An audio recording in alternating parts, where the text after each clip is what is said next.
kalian sendiri untuk mengatur waktunya gimana? Kan kamu juga keluar kota, ya kan, masa keluar Jember gitu kan. Terus kamu juga ini pas covidnya, duh, saya tuh sampai gak kepikiran loh. Gimana bagi waktunya?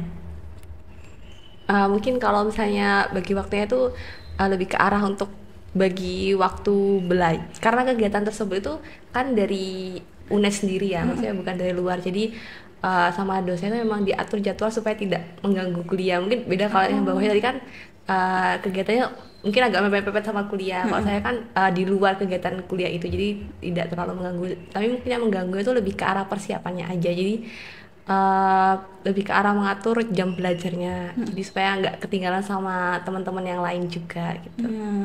Kalau Devian?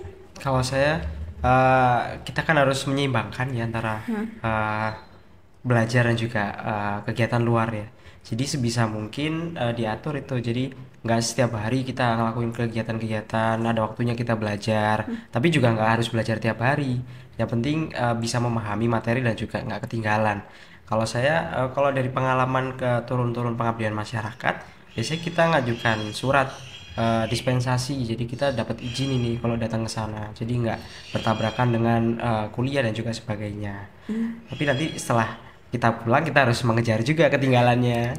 Nah itu udah tahu di FK padat banget ya materinya gitu ya. Terus kalian masih menyempatkan untuk ikut berorganisasi, menyempatkan kemana-mana, itu hebat banget sih. Kadang kalau saya mikir ya, saya tuh kadang nggak bisa gitu ya, karena emang belum dilakuin. Kan nggak masuk ke FK saya juga. Sebenarnya sama aja sih, maksudnya jurusan manapun pasti ada strugglingnya masing-masing gitu. Iya sih, bener ya. Kalau di FK ini ada KKN nggak sih? Ada. Oh, ada Tetap ya. ada. Tetap ada ya. Kirain cuma di fakultas lain aja, jurusan lain aja. Ternyata kalau FK juga KKN juga ke desa gitu. Iya. Itu yang milih siapa? Kampus? Kampus pasti yang milih. Rata-rata kemana? Kalau Desanya? saya kemarin waktu COVID ya, jadi KKN online? KKN COVID di UNED. Oh, kirain KKN Jaga-jaga online. posko COVID dan lain-lain di UNED. Oh, jadi kalian itu pas masa-masanya COVID? Kalau saya beda sih Kak. Jadi saya tuh kemarin tuh pernah juga mengajukan proposal ke orang tua ikut relawan COVID yang kayak Farin. Iya. Nggak boleh, jangan masuk ke sana gitu, jangan ikut gitu kan. Orang tua khawatir karena Iya. lihat berita COVID kayak Benar. awal-awal banget kan kita tahu semengerikan apa COVID, kena COVID meninggal, kena COVID meninggal, kan kita semengerikan itu ya. Orang tua pun juga takut bila anaknya kayak gitu. Saya udah coba yakinin, kayaknya orang tua nggak ngizinin, ya udah. Jadi saya nggak ikut nggak ikut yang relawan COVID, karena dari universitas sendiri tuh bisa mengkonversi kalau kamu ikut relawan COVID, kamu nggak perlu KKN, itu sebagai sebuah bukti kuliah kerja nyatamu juga, karena waktu lagi COVID kayak gitu kan. Jadi akhirnya saya ikut KKN yang pada saat COVID itu sudah turun-turunnya kayak gitu. Jadi memang jadi udah nggak COVID-nya udah turun-turun, jadi kayak kita ikut KKN, tapi KKN-nya nggak langsung pure langsung ke desa nginep di sana, nggak. Jadi kita dari saya sendiri cuman kayak ada penyuluhan. Saya kan ada nanti dari Univ itu ada punya tema tentang apa-apa untuk KKN-nya gitu kan. Saya ngambil tema tentang ibu dan anak kayak gitu. Jadi ya udah saya fokus ke pencegahan pencegahan ke angka kematian ibu dan anak dan lain sebagainya yang tentang kesehatan. Jadi ya waktu itu saya ke masyarakat ikut KKN, tapi sehari pulang kayak gitu. Jadi kayak deket sama tempat kos lah istilahnya, tempat KKN-nya kayak gitu. Karena kita bisa menentukan sendiri mau di tempat mana kita KKN kayak gitu. Kalau sekarang kan udah balik lagi ke KKN yang sebelum-sebelumnya, yang dasar yang kayak nginep di desa, masyarakat sebulan 40 hari kayak gitu kan. Nah, tapi saya masih nginep di kos, terus ke masyarakat, nginep di kos ke masyarakat kayak gitu sih. KKN online lah istilahnya. Kalau Farin nggak usah ya? Iya, kalau saya nggak usah. Karena kan udah jadi relawan COVID itu tadi. Iya, itu apa salah satu alasannya kamu? Ya. Itu alasan yang disembunyikan ya. Akhirnya terkuak juga. Iya, benar. Saya tahu kayak Mbak Kiki tahu. Kayaknya aku di video ini aman ya. Kayaknya tahu ya, aku bakal nanya itu. Iya. Ya, tapi seru loh kalau KKN itu, ya kan? Iya, sebenarnya seru. Soalnya kita banyakan gitu kan, terus masak juga banyak pengalaman saya gitu. Jadi temen yang bisa masak nih kira-kira yaudah dia yang disuruh gitu. Kita tinggal makan. Tinggal makan-makan aja. Iya, benar. Terus atau ada yang bagian ke belanja ke pasar gitu. Terus kita memanage uangnya gimana dari urunan-urunan. Ya kalau saya dulu ya urunan-urunan sekian ini bisa jadi untuk 1 kali piket. Misalkan piket kan ada 2 hari. Jadi bisa 2 hari ini cukup buat makannya orang segini. Itu juga agak pusing. Itu yang dipilih ke pasar yang ahli nawar ya. Iya. Ini kok tahu banget sih. Kayaknya itu Mbak Kiki deh kayaknya. Enggak sih, saya nggak bagian apa-apa. Bagian yang cinlok. Biasanya KKN kan banyak cinlok. Iya, kok tahu aja. Yang jadi suami saya sekarang Di KKN. di kampus. Beda jurusan. Tapi kan kalau satu KKN kan macam-macam jurusan, ya kan? Jadi beda jurusan gitu. Ya jurusan Malang, aku Jember. Loh. Nggak nemu ya.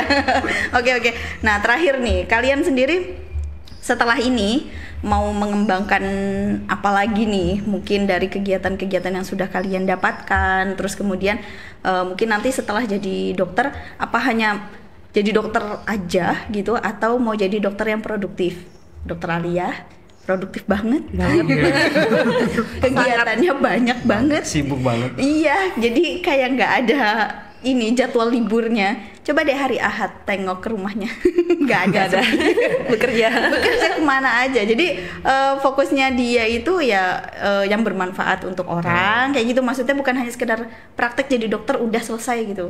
Kalau kalian gimana? Pengalamannya kan banyak banget ini loh, ya kan? Ya kalau saya pengalaman yang didapat dari pengalaman dari terjun ke lapangan dan juga sebagainya itu sebisa mungkin diaplikasikan waktu kita jadi dokter. Jadi supaya bisa bermanfaat baik dari kita sendiri dapat pengalamannya kita lakukan, pengalaman itu kita terapkan ke masyarakat yang kita layani nanti. Nah kalau saya sendiri juga pinginnya sih lanjut sekolah lagi. Jadi lanjut sekolah ke spesialis. Nah, setelah dari spesialis itu juga saya juga pengen bisa buka bisnis ya mungkin ya, mungkin bisnis makanan atau apa tuh nanti, atau juga bisa berternak ya, ternak ikan. Saya juga tertarik. Oh, justru suka ya? Suka. Apa jangan-jangan ini dari jurusan pertanian juga ini? Cinloknya? Bukan. Imposter ya jadi. Oh jadi kamu pengen bisnis juga gitu Yeah. ya? Bisnis makanan kuliner bagus sih kalau sekarang ya, apalagi di Sidoarjo. Mau balik ke kampung? Enggak, sekarang sih sudah menetap di Jember. Keluarga juga udah pindah ke Jember semua. Oh gitu, jadi ya udah ya fokusnya di Jember ya. Atau betul. mungkin mau di kota-kota lain gitu. Mungkin yang masih agak sepi nih di kotanya Wahyu. Waduh, luar Jawa. Iya, jadi kita mengenalkan makanan-makanan Jawa loh. Ya kan di sini Padang udah banyak di sini. Iya. Gantian dong Batagor yang ke sana gitu. Bukan ya, kalau Batagor mah Bandung ya. Iya. Lumajang keripik pisang. Banyak juga. Nasi ya. tempong. Nasi tempong.